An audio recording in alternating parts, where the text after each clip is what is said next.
Hello and welcome to this month's webinar. My name is Scott and this is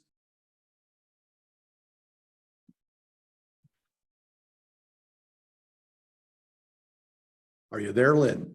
Yes, there we go. Okay. Now I can see everything. I can hear you. We're good.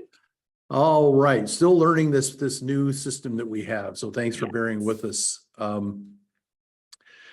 Today, what we're going to be talking about is how to heat almost any floor, any wood floor in particular. So thank you for joining us. And if you do have any questions, feel free to hit the Ask a Question here button. I'm going to open up the Q&A and make sure the Q&A window is open. And that way we can see. And Lynn, can you open the Q&A? Yes. Can you see that or no? I believe I can. Let me double check. If not, mine is open too, but sometimes two sets of eyes are better than just one. So just go ahead and hit the Ask a Question, and that's going to go into our Q&A section, and we will be glad to help you out there. So what we're going to be talking about today is heating wood floors, obviously, and that's why you're here, because that's why we told you what was going to be here. And we're going to talk about hardwood flooring. We're also going to talk about floating flooring. And then the things you need to worry about post-installation with your system. So what are some of the benefits of heating wood floors? Yeah, so wood floors are obviously a beautiful flooring type, and with the proper care, they can last for a really long time. So if you're going to be putting something into your home that's going to potentially be there for, it's going to cost you quite a bit of money to put in, a bit of time, you want it to last, and investing in an electric floor heating system is going to make that flooring a little bit more comfortable, a little bit more luxurious for a long time to come. One of the really great benefits of floor heating is that you're not going to have forced air heat that's going to be blowing and moving air around the house. This is really great for people who suffer from allergies, or if you're like me, where you have dogs that shed a lot and you get hair everywhere. If you're not going to have air movement, kind of blowing everything around, it's going to help cut down on dust, allergens, pollutants, and things like that in the home. Depending, or I should say, regardless of if you're going to be heating your wood floors, one thing to think about is always going to be the relative humidity. And we're going to get into that in just a moment. Yeah, there's some certain things that I'm going to plant this seed early because we're going to be talking about it later. There's some things that you need to discuss with the people that are supplying your wood flooring. You're going to need to find out what is the relative humidity guidelines, because the wood has to have the same spread of relative humidity, whether it's into winter when the air is probably going to be very dry in your house, and also in the summer when you're going to have high humidity possibly. Also, you want to find out from the supplier is what's the maximum temperature that this wood can heat up to. That is very important. We're primarily talking about electric floor heating. That's what this webinar is about.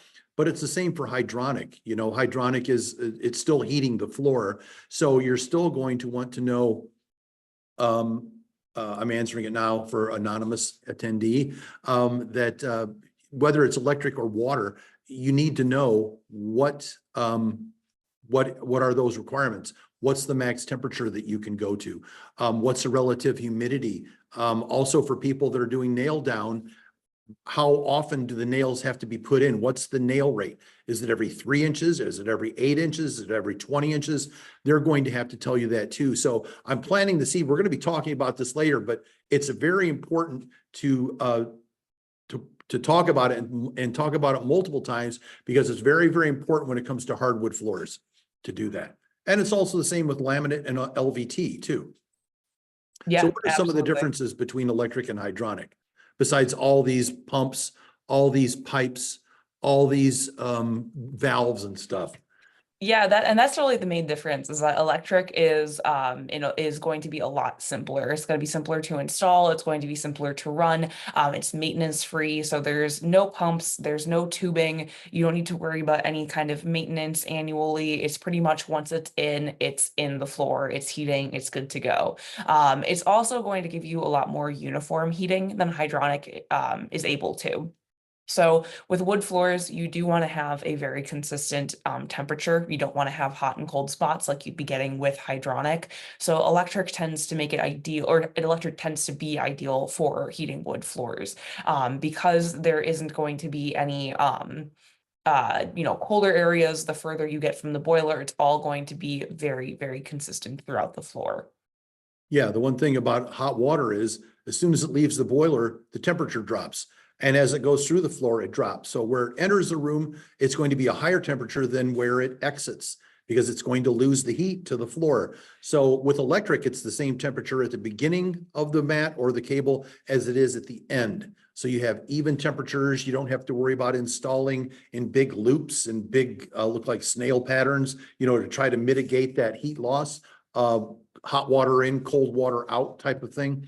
And also one of the main differences between electric and hydronic is a hydronic tends to overshoot the temperature and undershoot the temperature because it's designed to try to keep it at whatever floor temperature you want. But when the boiler starts sending hot water through, it's going to actually get hotter.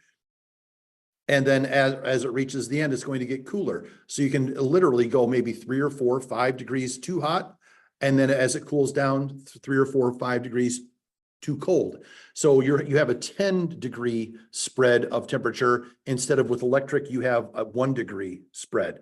So it's much better on your hardwood floors. There's much less expansion and contraction in the daily operation. So that's just one of the, a couple of the good things about electric versus hydronic when it comes to wood.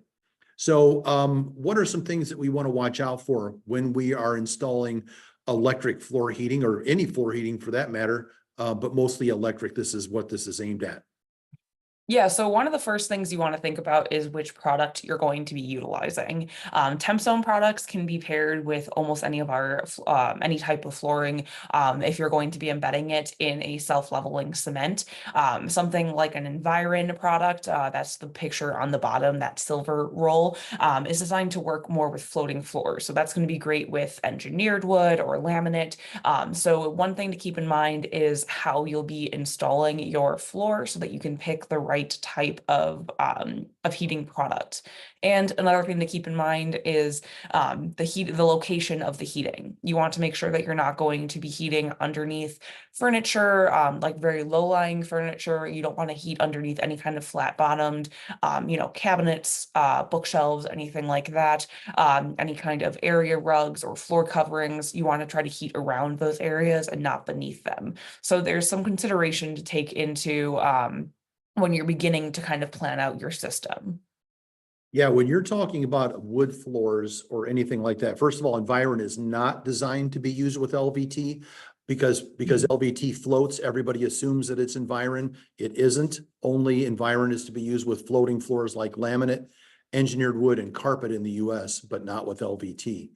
And also, the thing is, if you're putting in this beautiful wood floor, you don't want to be installing a bunch of rugs over the top of it because those rugs can trap heat into that area. So if you have this beautiful wood floor and in the center of it, you have an area rug and the edges of the room are 82, 83 degrees, the temperature under that area rug could be 85, 89, 90, whatever that is. And that can affect the wood. It can also make the wood change color. Like if you had a bean bag that you sat on and you put it in your living room and it stays in the same place for years and years and years, you come and take that bean bag away, you'll see that that area is probably darker once you remove the bean bag.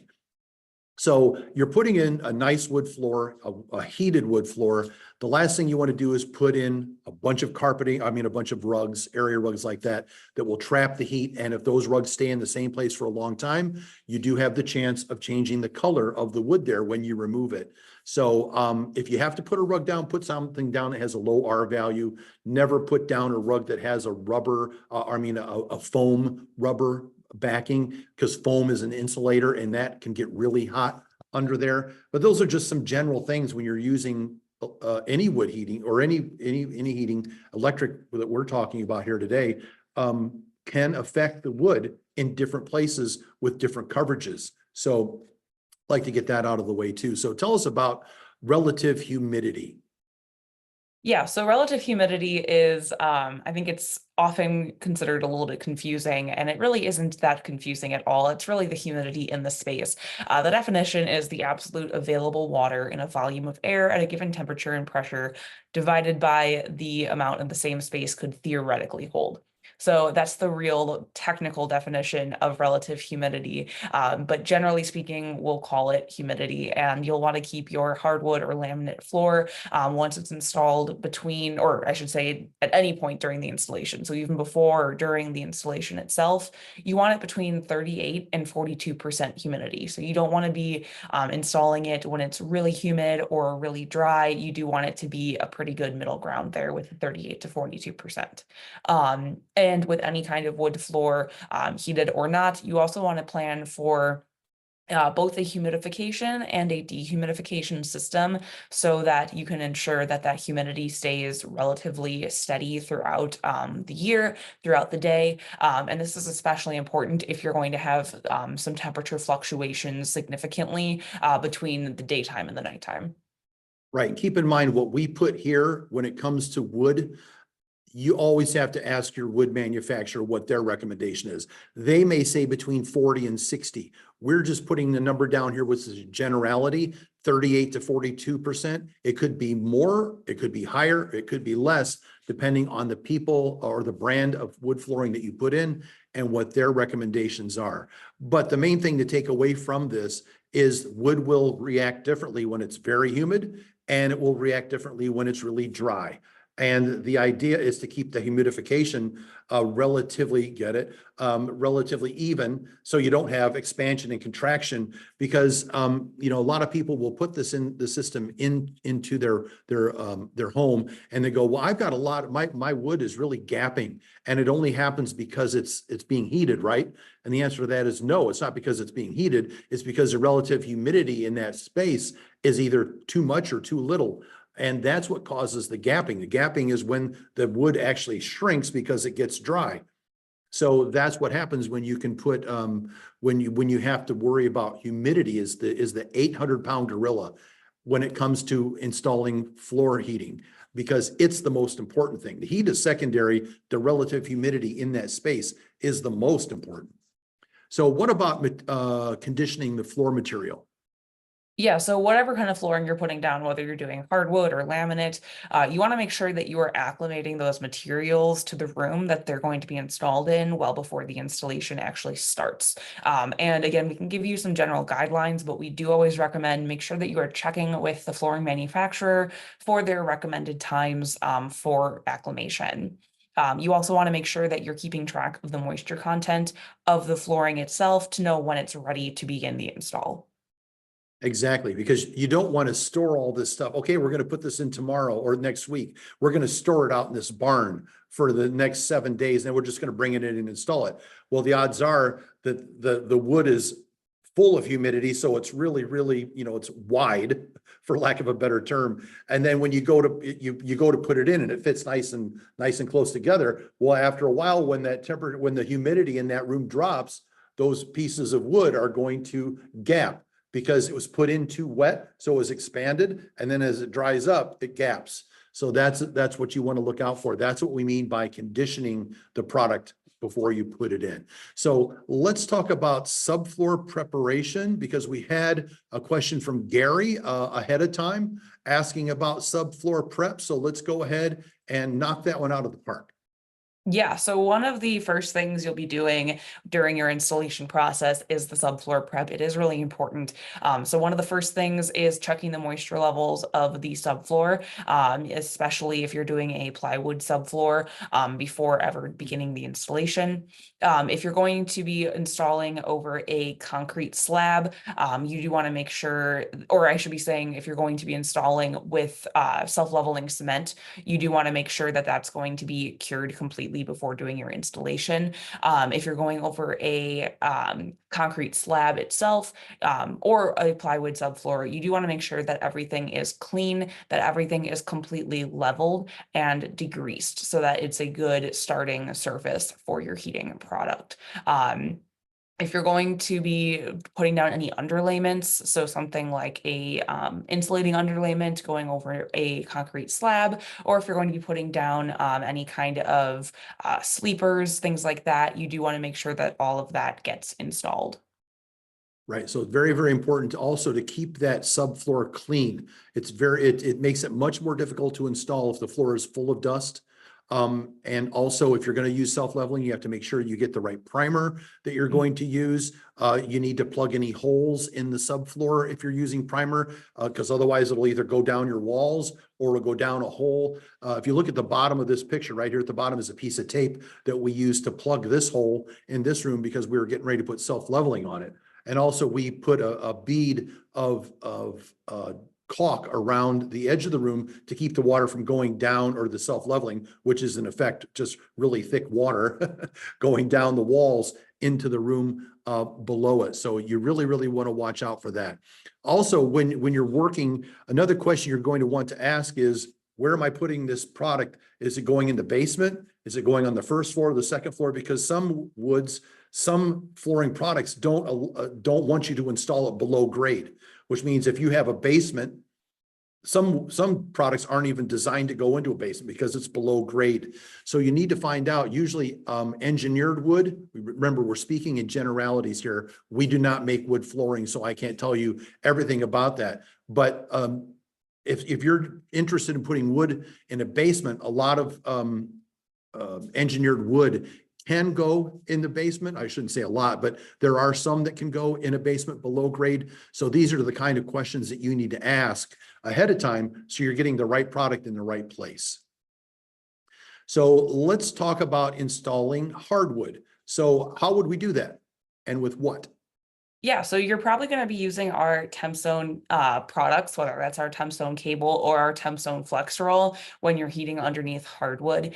So it generally will be determined by the type of installation you'll be doing. If you're going to be doing a glue down install with self-leveling concrete over the top of the heating, you'll probably want to use our TempZone Flex Roll. It's going to make the installation very quick and easy. If you're doing a sleeper installation with nailed down hardwood, you probably want to use our cable. They can both kind of be used interchangeably, but there's definite benefits to one over the other, especially with like cable and sleepers. It's going to make it a lot easier to heat it with cable than with the rolls. So it's really the first thing you'll want to tell us is the type of hardwood you're using, how you're planning to install it, so that we can make sure we're helping you get the right product. Exactly. And the direction that you need to run. Because Yes. if you have a fireplace over here and a kitchen over here, do you want the wood to run this way, or do you want the wood to run that way? Because the sleeper has to be perpendicular for it to nail into. So we need to know which direction that wood's going so we can set the sleepers up in the exact perpendicular field to make sure you have something to nail down into at the width that the manufacturer requires. So what types of hardwood floors are there? Yeah, so there's two kind of main types. There's solid wood and there's engineered hardwood. And the most important factor when it comes to types of hardwood flooring is the stability of the floor, the species of wood, the cut of the wood, and the width of the planks. So there's a lot to consider.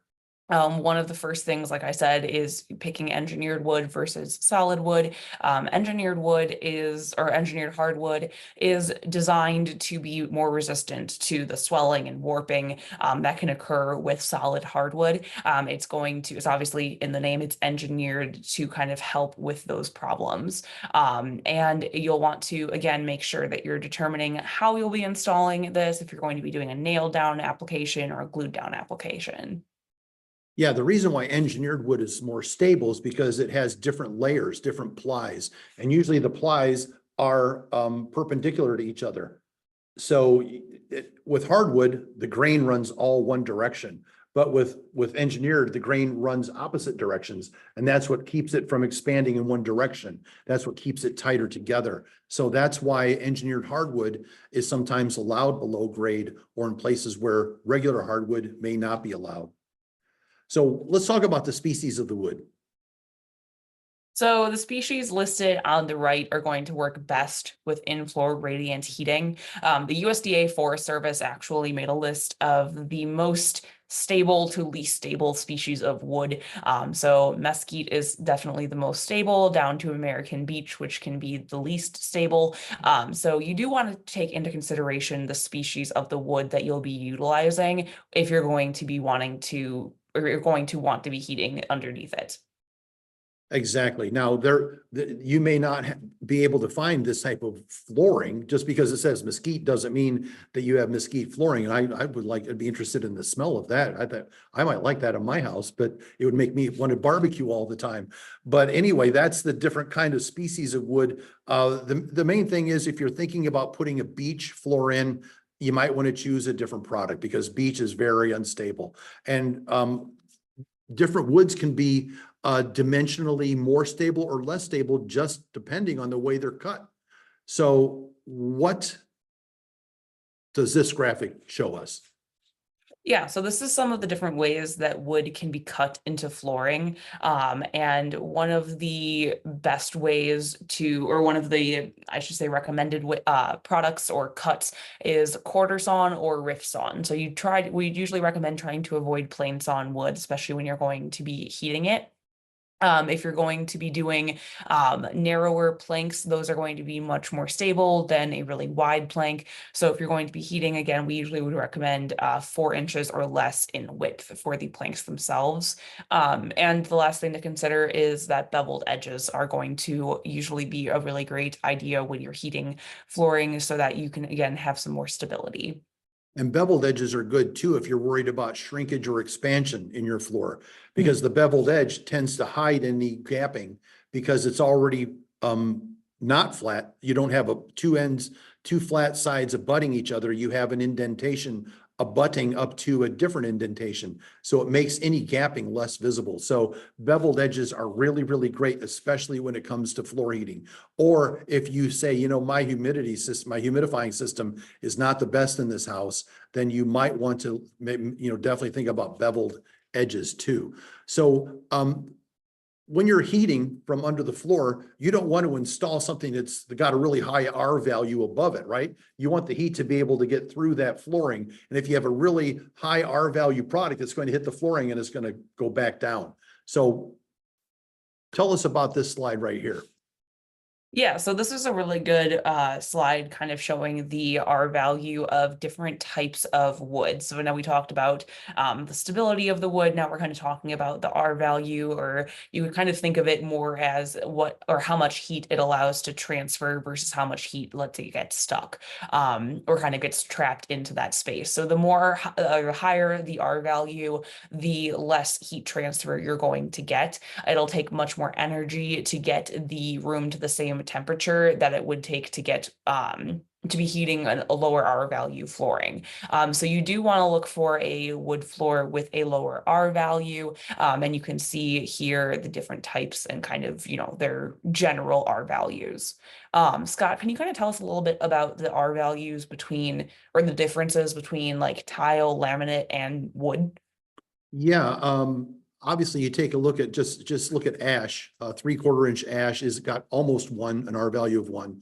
And then look directly to the right of it where tile is, it's got an R value of 0.25. So it's got a quarter of the R value that the wood does. So one of the other benefits of tile is that there are no temperature limitations. Remember at the beginning, we talked about when you're thinking about getting your wood floor, ask the manufacturer, what's the maximum temperature? Is it 82? Is it 83? Is it 84? Is it 80? What is that number? Because tile doesn't have a limit. So you could have the floor reach 100 degrees and it's not going to affect the tile. However, if you do it with the ash, it can get too hot. And that's why if you're thinking, and that kind of goes along with the question we got from Mevin in Canada. He's thinking about doing an engineered rosewood parquet flooring in a 4-season sunroom. Any suggestions for the voltage of 120 versus 240? Well, the voltage, I'm going to get this out of the way right now. 240 is no better than 120. It doesn't heat warmer. It doesn't heat faster. It has no benefits other than the fact that you can heat on one control. One control can handle 15 amps. That's about 120 square feet at 15 watts per square foot. If you go to 240, it takes you up to 240 square feet, can be heated with one control. So if you have a space that's between 100, like it's like 130 square feet, you would naturally want to go to 240 because it's going to allow you to use one control. If it's 110 square feet, you want to use 120 because that'll let you use one breaker space in your breaker box as opposed to 240, which requires two. So there really is no benefit to, oh, I got a bunch of balloons. I said something special. All right, cool. So yeah, that's the difference between 120 and 240. Now, the reason why I wanted to talk about Mevin's question is that if you have a room that's difficult to heat, like a Four Seasons room, Four Seasons rooms normally have a bunch of windows. It has a bunch of heat loss, exterior wall. They're all usually three exterior walls filled with glass. Okay, that's what a lot of them are. That has a lot of heat loss. The heat loss come from your floor goes into the air and then it goes out the windows and results in that space not being heated as well.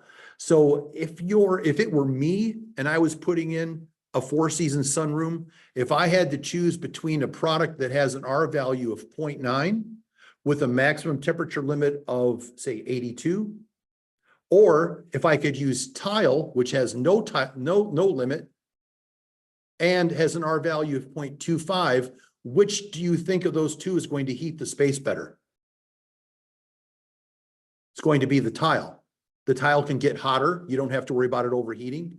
And it's going to transfer more heat to the space to help battle the heat loss in that room going because of the windows, skylights, sometimes a fireplace. Those are all heat loss issues. So what you're going to want to use is you're not going to use something that's limited, and you're not going to use something that has a higher R value that traps more heat.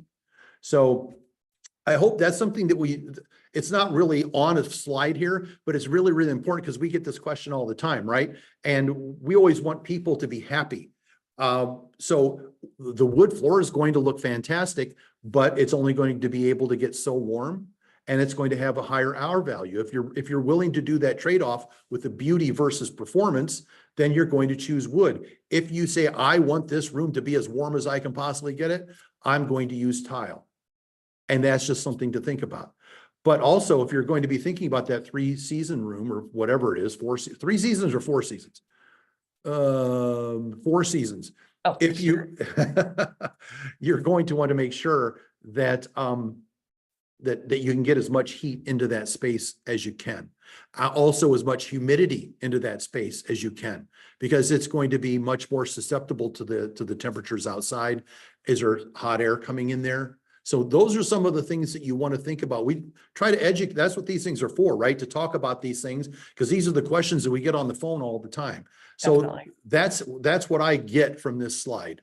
I understand which one transfers heat better. I understand which ones are limited, which products aren't limited, and that's important to think about in your space. So what are some installation tips?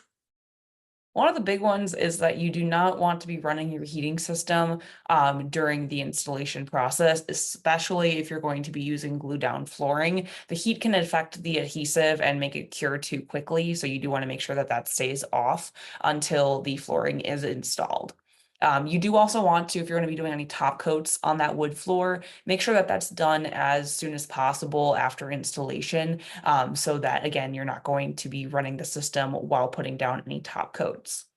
And we do also recommend that you are verifying the moisture content again before, during, and after the installation. Generally, 7.5% is a good target. Obviously, this will vary depending on the flooring and the region, but 7.5% is kind of a good rule of thumb. And again, that humidity level, you would like it to be at 38 to 42%. Or whatever the manufacturer requires. Right. So let's take a look at this cross section. This looks like it's nailed down. So what does that mean to us when we install? Yeah, so when you're doing a nail down flooring or hardwood flooring, you want to make sure that you are putting down sleepers to nail into, and then you're going to put self-leveling cement in between those sleepers to embed the heating. So generally, again, you can use TempZone mats with this kind of application. It usually is a bit harder. We usually recommend using our TempZone cable with our fixing strips. So you can kind of see actually on the drawing, the fixing strips get attached to the plywood subfloor. The cable is run in a serpentine pattern back and forth in those and hooking into those strips. And then you'll have it run in between those sleepers before putting down your self-leveling and your hardwood. It's very important that the self-leveling gets to the exact same height as the sleepers, because the sleepers, all they're there for is for you to nail the product down into. The last thing you want to do is to put self-leveling cement only half of the height, because then you have a pocket of air between the self-leveling and the wood flooring. And air is a very good insulator. So you're going to be creating a pocket of hot air that's not going to allow the heat up to the wood. You want the wood to be in touch with that heated self-leveling. And the only way to do that is to make sure it's the same height as the self-leveling cement. Oops, I went too far. So let's talk about the sleepers. We kind of mentioned it before, right? How they have to go, we have to know which way the wood goes so the sleepers can go perpendicular to it.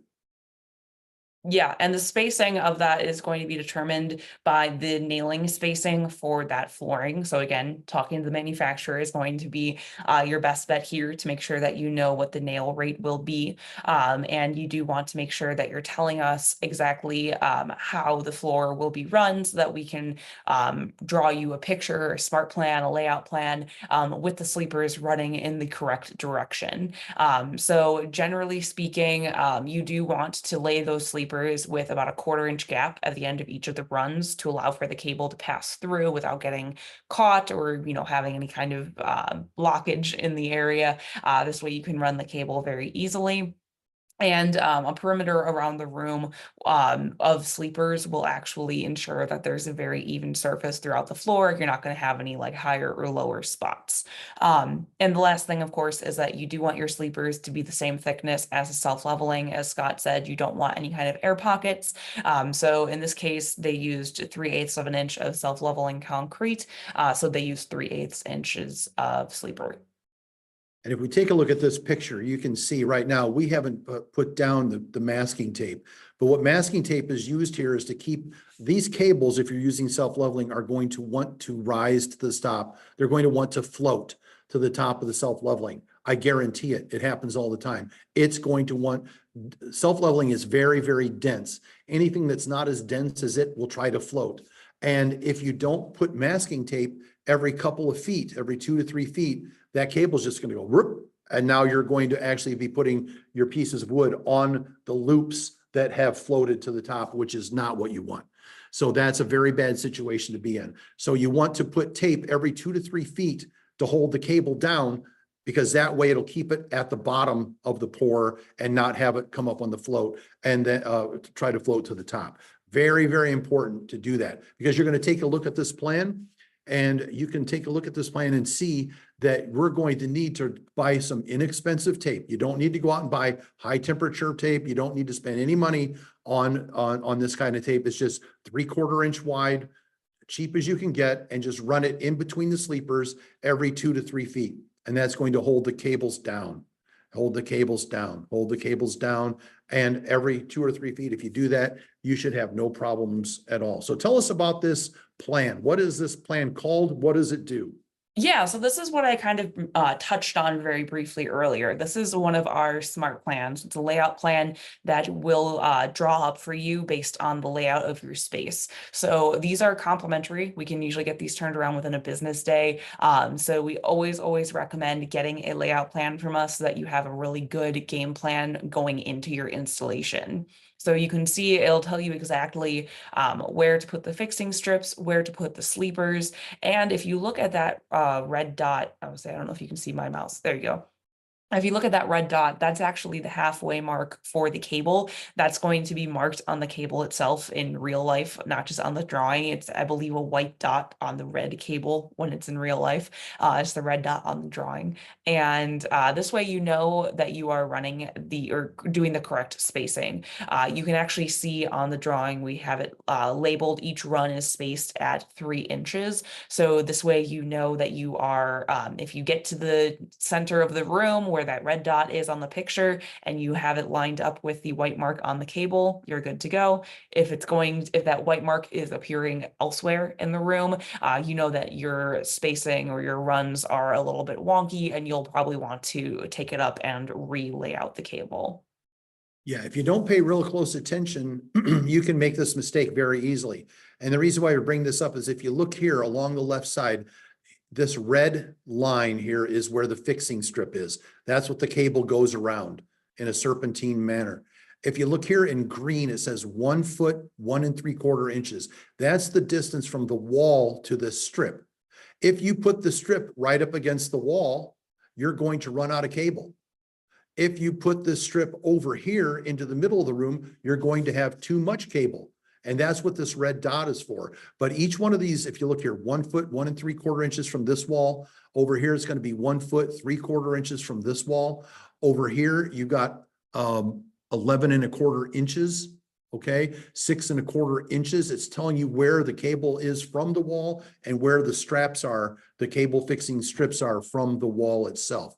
If you don't pay any attention to this, you're going to get them too close together, which means you're going to have extra cable, or you're going to get them too far apart, which means you're not going to have enough cable. But it's much better to find that out at the halfway mark than it is to get all the way to the end and go, what do I do with this extra 60 feet of cable I have? Because you can't cut the cable. You can never, ever cut the heating cable. So you can't just go, okay, just lop it off there and we'll finish her up. Nope, you've just ruined the system. You cannot heat the heating cable. So that's why it's so important to follow this plan, and it'll tell you how far to space it, tells you where to start it with the triangle, tells you where to end it with the square. And you can see the blue dotted lines in here. That's the sleeper. And we put the sleepers there based on what the manufacturer required for the nail rate. So that's the smart plan here. So let's talk about the self-leveling cement. Yeah, so one of the first things that I noticed in this picture is that the self-leveling cement is not completely up to the line of the sleepers, correct, Scott? Correct. So definitely want to make sure that you are, if you're in this situation, pouring a little bit more self-leveling so that it is completely even with those sleepers. I almost said slippers, that would not be it. With those sleepers. And again, when you begin pouring out that self-leveling, make sure that those cables aren't floating up. Make sure that you have taped them down really well. And then before you begin installing the flooring, once that self-leveling has been all poured out and everything's good on that front, make sure that it is completely dry before doing any kind of flooring installation. Yeah, in fact, I took this picture and the self-leveling people had to come back the next day and do a real thin skim coat over the top to get it all at the same height. So that's what's going on here. That's why I love this picture, because it shows after day 1. Day 2 is when they came and they got it the correct height, because we knew that could create a problem with trapped hot air. So now installing the nailed down hardwood, what's next? Yeah, so again, you'll be running the flooring perpendicular. Ugh, if I could talk, I cannot say that word, perpendicular to the sleepers. So be very careful when you're nailing into the floor. You want to make sure you are only nailing into those sleepers, that there's not a chance of the nail hitting any of the heating wires, since again, that would damage it. So you want to make sure that you are only nailing into those sleepers, and that any gaps in the floor between flooring planks are filled in with putty and sanded before you actually seal the floor. So you want it to be nice, even, smooth, all ready to go. So let's take a look at this cross section. This is for a glue down situation. So tell us what we see here. Yeah, so since there's no nailing involved in a glue down application, you don't need to worry about the sleepers, which makes the installation a little bit simpler. You can do the TempZone Flex Roll as shown here. You also can use the TempZone cables for an application like this. They tend to be a little bit more economical, but they also take a lot more labor to install, a lot more time. So it kind of comes down to, what is more important in your project, budget, timing, things like that. for now, we're probably just going to talk about the TempZone Flex Rolls for an application like this. So it can lay out directly on the wood subfloor. And then again, you'll lay out your self-leveling cement. And then once that has dried, you'll put down your flooring adhesive and the glue down wood flooring right on top. The one thing that's missing from this drawing is if you take a look, there's no membrane here. You don't need to buy an uncoupling membrane when you're not putting tile on the top. So certain companies, the only way to install their product is with a membrane. That membrane, any money you spend on a membrane with this particular installation is wasted money. You don't need a membrane here. All you need is a heating cable buried in self-leveling cement. And that's it. That's the simple. You're going to save hundreds of dollars doing it this way, as opposed to using a membrane that you don't even need to install your cable. So we have a lot of different, we've been in this business for a long time. And there are a lot of different ways to heat different things, not just one way. So this is the most cost-effective way. This is the second most cost-effective way. The most economical way to install this would be to use a cable, as you said. But the mesh is easy to cut and turn, and it lays out nice and quickly, like it shows right here. So this is a TempZone Flex Roll. And when they buy this, does it come pre-cut like this with the different panel sizes? No, so when you actually purchase it, it'll come as just a large roll, just one roll. And what we'll do is, again, we can give you a layout plan, a smart plan showing exactly how you'll be cutting and turning that to fit into that space. So we'll tell you exactly, how long each of those sections needs to be before you cut and turn it, so that you have a really good game plan going into the install. Yeah, the installation plan will tell you 3.3, 3 feet, 3 inches, you turn it this way, 3 feet, 9 inches, you turn it that way. So it's very, very easy to follow. If you take a look at this picture, you can see the product is down, cable side down. We get that question all the time. Do I put the mat so the cable's facing up, or is the cable facing down? Well, you want the cable facing down, because if you did it the other way around, the loops on the end of the cable would want to float in self-leveling. So you have a bunch of loops that are sticking up above the self-leveling. This way, what you can do then is you put it cable side down, you can staple into the mesh. You never ever staple over the wire. If you staple a wire, you're going to ruin it. I don't care what kind of staple you use. So you're going to either use a staple to hold this mesh down to the wood, or you're going to use hot glue to hold the whole thing down. Hot glue is great because you put it every 6 to 8 inches haphazardly on the mat, and that's going to keep it from floating too. So it's capturing the mat, and the mat's not going to allow the cables to float up. So no matter what product you're using, cable or mat or mesh or rolls, you have to keep the product from floating to the top, because it will if you're using self-leveling.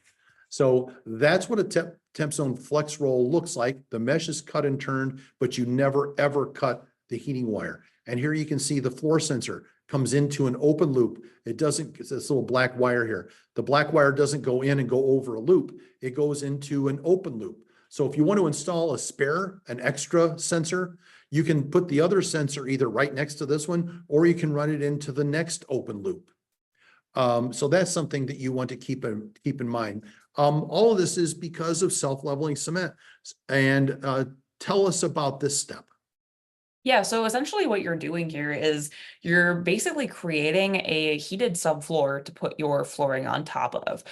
So once you have your heating laid out and secured really well to the subfloor, then you'll lay out that self-leveling cement.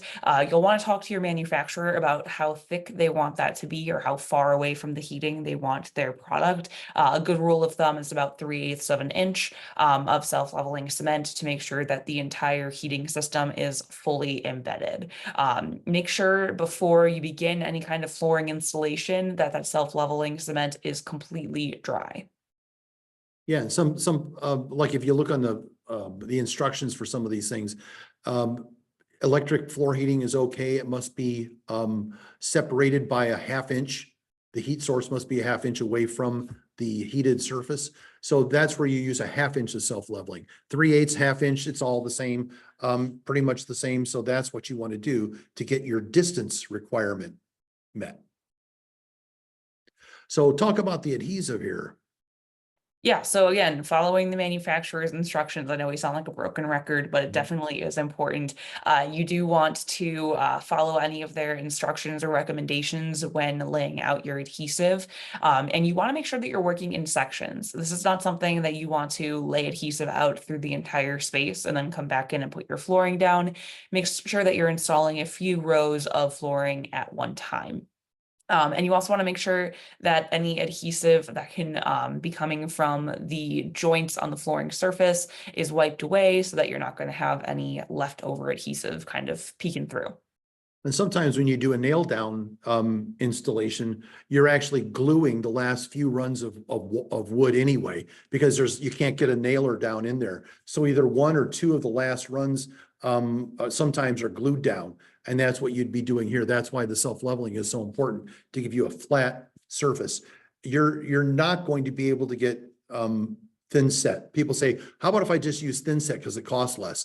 You're never going to get the thin set completely flat, and you'll not like it. I can tell you that right now. I've been out to people's houses that have tried to use thin set, and it sounds hollow because they didn't get it completely flat. So sometimes you step on it, it sounds okay. Other times it sounds like you're stepping on a hollow spot, and that's because you just can't get the thin set as flat as it needs to be, like self-leveling.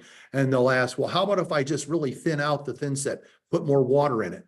That's the last thing you want to do, because you need to mix thin set to the instructions. You can't just go, I'm going to add an extra gallon of water and then I'll make a slurry. No, you don't want to do that either. You have to follow the instructions, because that's how the system's supposed to be installed. And the reason I bring that up is because the next thing is floating wood floors. And you can't put a floating wood floor on peaks and valleys. It needs to be flat. You can't have it touching in one spot and hollow on each side other than that. So that's why it's so important. But we're going to be talking about a different product now. So let's talk about floor heating for floating wood floors. Yeah, so this is where Environ comes in. So Environ is a similar product to TempZone in that it is a cut and turn roll, and it's going to be probably the fastest electric floor heating system to install. It's super quick and super easy. The rolls are one-sided, so you can actually see the way that it's laid out right now would be incorrect, where it's kind of showing you in the picture how the cables look. So you do want to place it with the cable side down and the roll side up. And then again, you'll be cutting and turning it based on the smart plan to fit into your space. And this is really great for lots of floating floors, laminate, floating engineered wood. But I think we had touched on it much earlier today, Scott, that you don't want to use this for LVT. Yes, LVT is considered usually a floating floor, but that's something that you'll want to avoid putting over Environ. Yeah, because of vinyl has a property that's called drape, which means it starts to drape itself over what's ever under it. So if you were to put this product on top, if you put LVT on top of this in a year or 18 months or 2 years or whatever it is, you'll start seeing the lines of the product actually working their way through to the top of the vinyl, because it drapes over it. That's what drape is. It conforms to whatever it's going over. So you'll actually see little ridges in the top of the LVT, and that's the last thing you want to use. And also, LVT a lot of times says the heating product needs to be at least a half an inch away from the flooring surface, which means embedding it in self-leveling. So that's why we bring this up, because we get this question every day, do we not? At least, if not more. So let's talk about laminate and engineered. Yeah, so when you're going to be doing a laminate or an engineered wood flooring, you will want an underlayment before you put down your heat. So this is because Environ needs a soft surface below it. You don't want it trapped between the subfloor and the flooring itself. That's going to kind of sandwich it and it can damage the heating. You do want to make sure that you're putting the soft surface down, your Environ then on top of it, and then the flooring over there so that there is a little bit of give for that Environ. So again, make sure that you're installing it between the flooring and your underlayment. And also if you're going to be doing laminate or usually most engineered woods, you do also want to follow all acclimation requirements from your manufacturer. So again, we'll say it one more time, probably say it more today, talk to your manufacturer. Max temperature too. You know, we worry Yes. about max temperature, relative humidity, all the same with laminate and engineered wood flooring. And laminate, a lot of laminates, if it gets really dry, they'll gap, and laminate is not real attractive when it gaps because it's hard to get it back together. So that's something that you want to look out for. So also people ask a lot is one of the main things you need to worry about when it comes to laminate or engineered wood flooring is what's the R value of that? Because if you have a laminate floor that's over R, like 1.2, and then you have another laminate which is 0.8, you're going to want the 0.8, not the 1.2, because you want the lower R value to allow the heat to go out of. So let's talk about the layers right here, and we can see what we're talking about. Yeah, so like I said, you wouldn't want to put that environment directly on this plywood subfloor. You do want something cushioning it. So that's where our thermal sheet comes in. We're going to go over the thermal sheet a little bit in just another moment. It is a synthetic cork, so it's going to give it that protective or that protection from the subfloor. You'll lay out your heating mat, and then again, you'll put your engineered wood flooring floating over the top of that.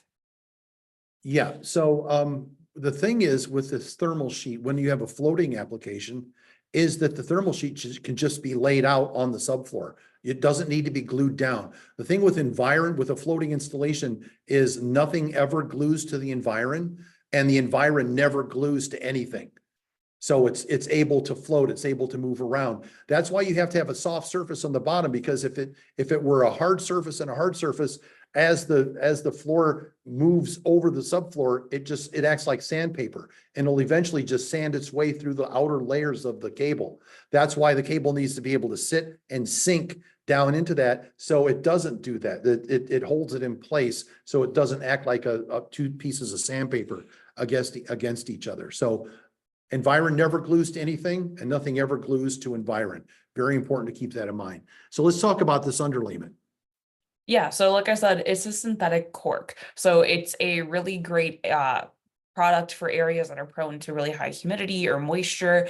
Because it is synthetic, it's not going to promote any mold or mildew growth. Mold and mildew need something natural to eat to kind of grow, and adding a fully synthetic underlayment is going to help prevent any of that mold growth. And it also is a really great thermal break for heating beneath or I should say heating over a concrete slab.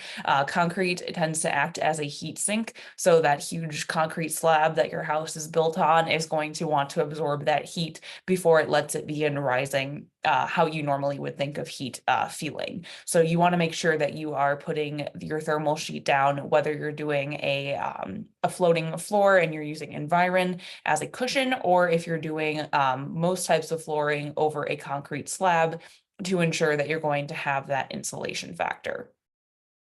Yeah, very, very important that when you're doing a tile install, that it is attached to the subfloor with thinset. You don't need to buy a special glue or anything. Just use modified thinset, the same stuff you're going to use to set the tile. You're going to use that to attach to the subfloor. So that's very, very important. That underlayment is very, very important part of this installation. So let's talk about the floor sensor. The good thing about electric floor heating is it's controlled with a thermostat that keeps track of the floor temperature. Ideally, whenever you're doing an installation like this with a temperature requirement, like I can only go 282 degrees, I can only go 284 degrees. It's not 82 or 84 temperature of the air, it's 82 to 84 the temperature of the wood. And to know the temperature of the wood, you have to have the sensor at the wood level, not in a wall unit, which is what a lot of hydronic controls are. They're just an ambient temperature. Oh, we need to raise the temperature of the room. Turn up the hot water, make it hotter, make it turn on longer. Well, that you can't regulate the floor temperature then. To regulate the floor temperature, you have to have a floor sensor. So what are the things you need to look out for with a floor sensor? Yeah, so you want to make sure that you're placing it in the right position before you actually even worry about, the floor sensor being run back to the thermostat. You want it to be at least 6 to 8 inches into what we say into an open loop. So basically you never want it touching or crossing over a heating wire or a heating cable. You want it to be in between two of them, not ever, too close or very close to one, not the other. Try to make it as even as possible. It also does not need to go into the center of the room.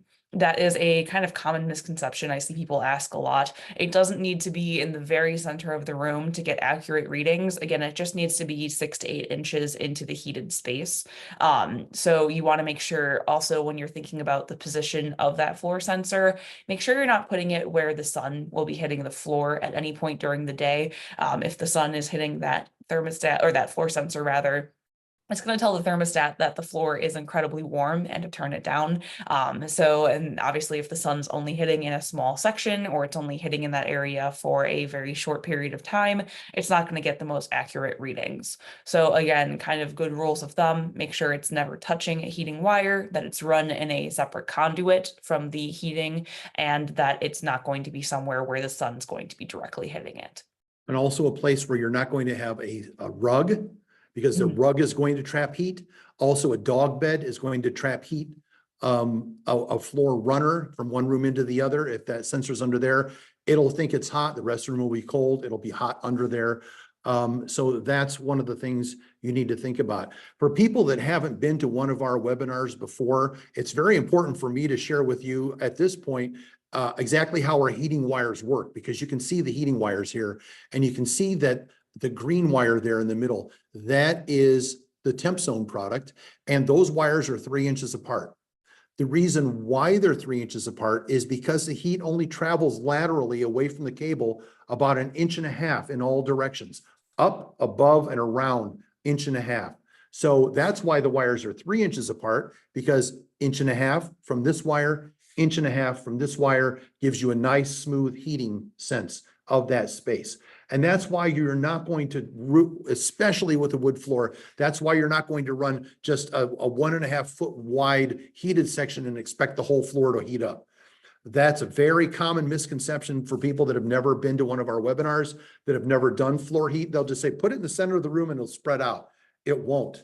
Heat only travels 1.5 inches to each side, or maybe 2 at the most, bleeding through. So that's why you can't put it in one section. You have to heat the whole floor, because that's the only way to get the whole floor to heat. So very, very important. If you're joining us for the first time, wanted to get that across. If you've been here, we talk about it all the time, but I would be remiss if I didn't bring it up for newcomers.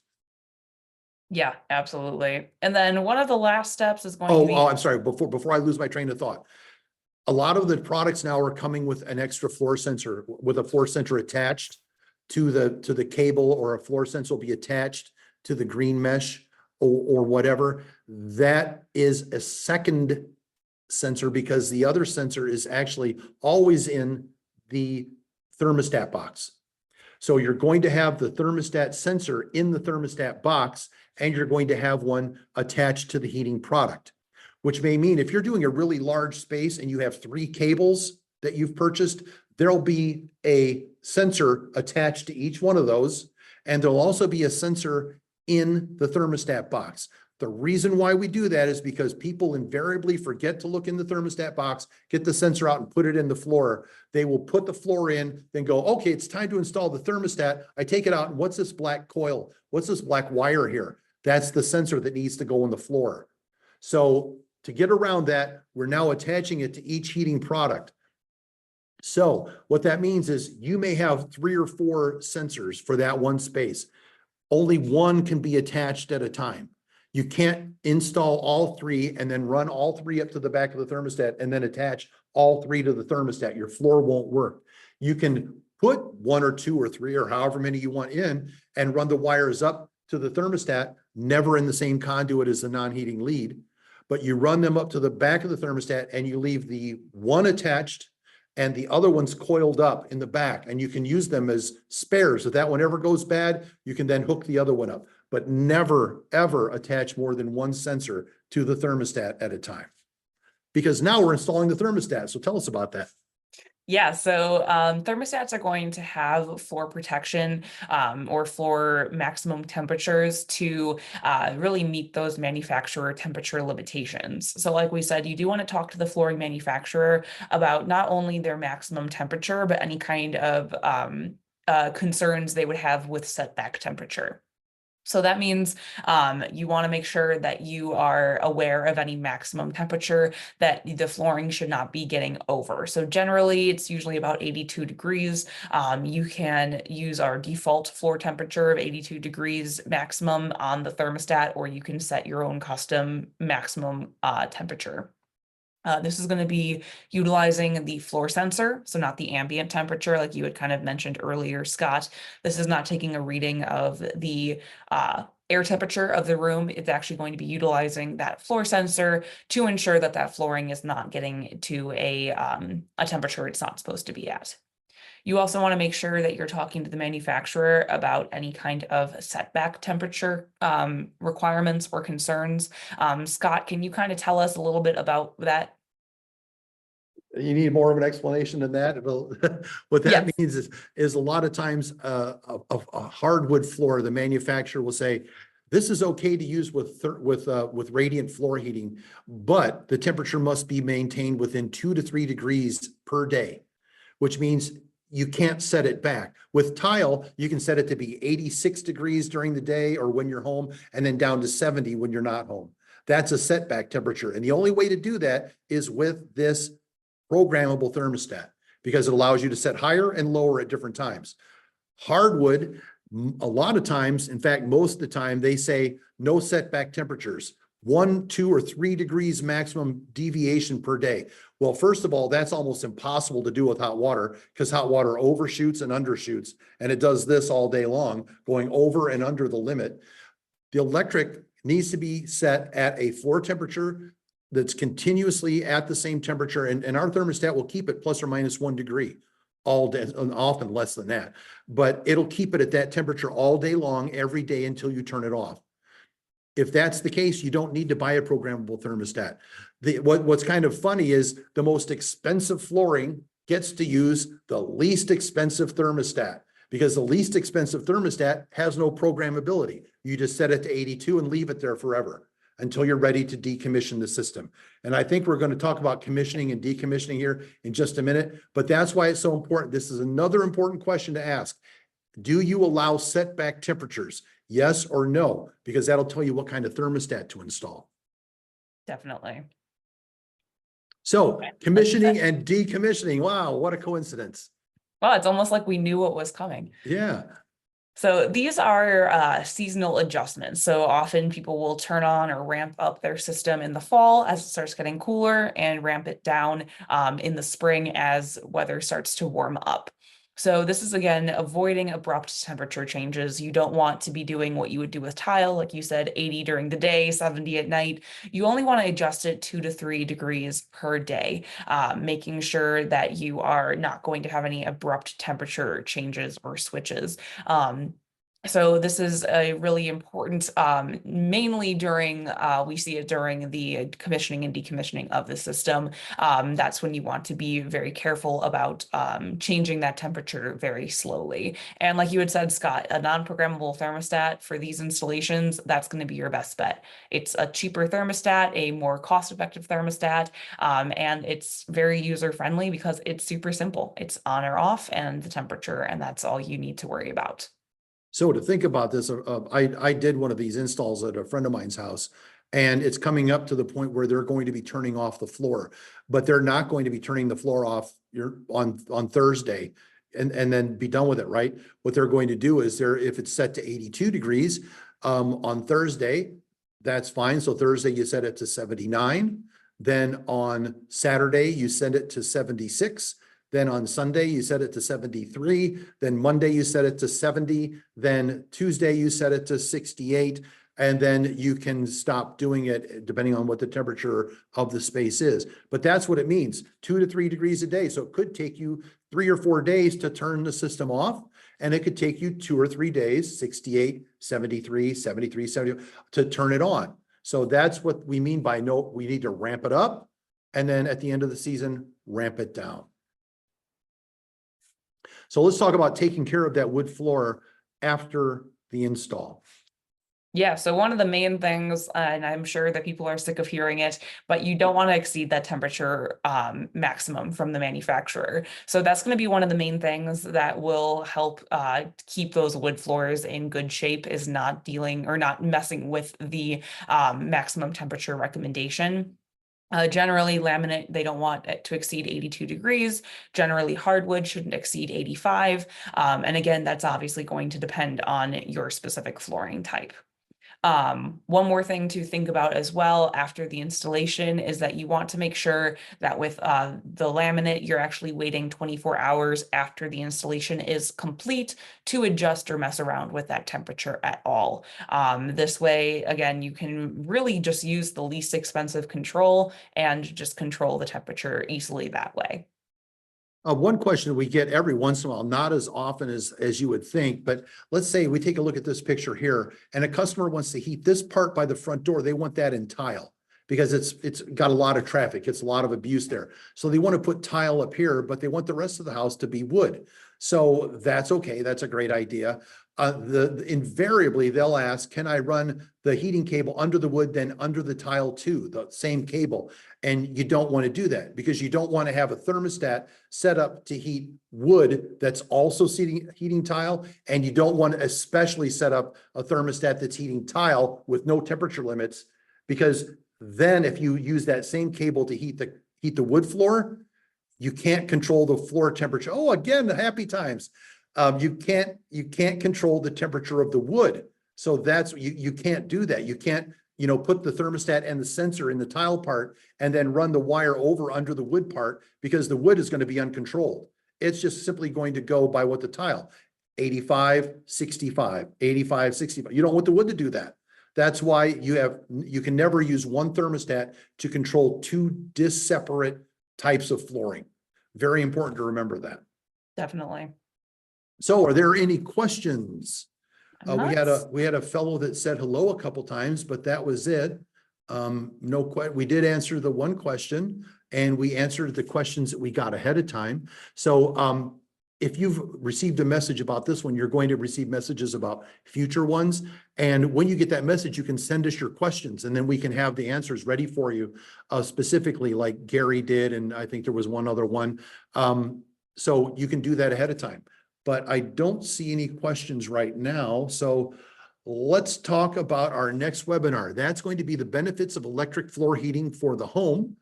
That's going to be Thursday at 1 o'clock on April 11th. And then keep in mind, we have daily trainings. A lot of them are done by Lynn and by myself, different days at different times, usually 4 p.m.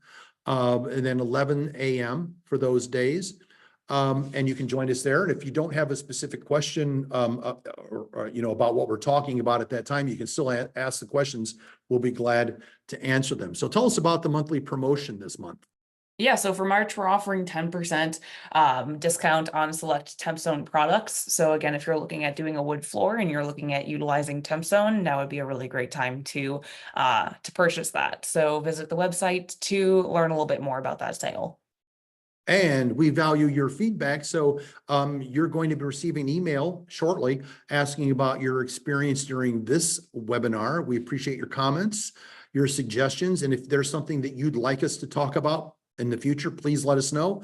We'd much prefer to talk about something that you're interested in than for us to take our dartboard and throw a dart at it to figure out what you want to talk about, or we're just going to make something up. So we'd much rather hear what you have to ask and address those particular types of installations. So you can contact us anytime at 800-875-5285. You can email us. You can check us out at WarmlyYours.com. But we're here whenever you need a question answered. Feel free to give us a call and we'll be glad to help you. So until next time, stay warm. And be radiant. Thanks for watching, everybody.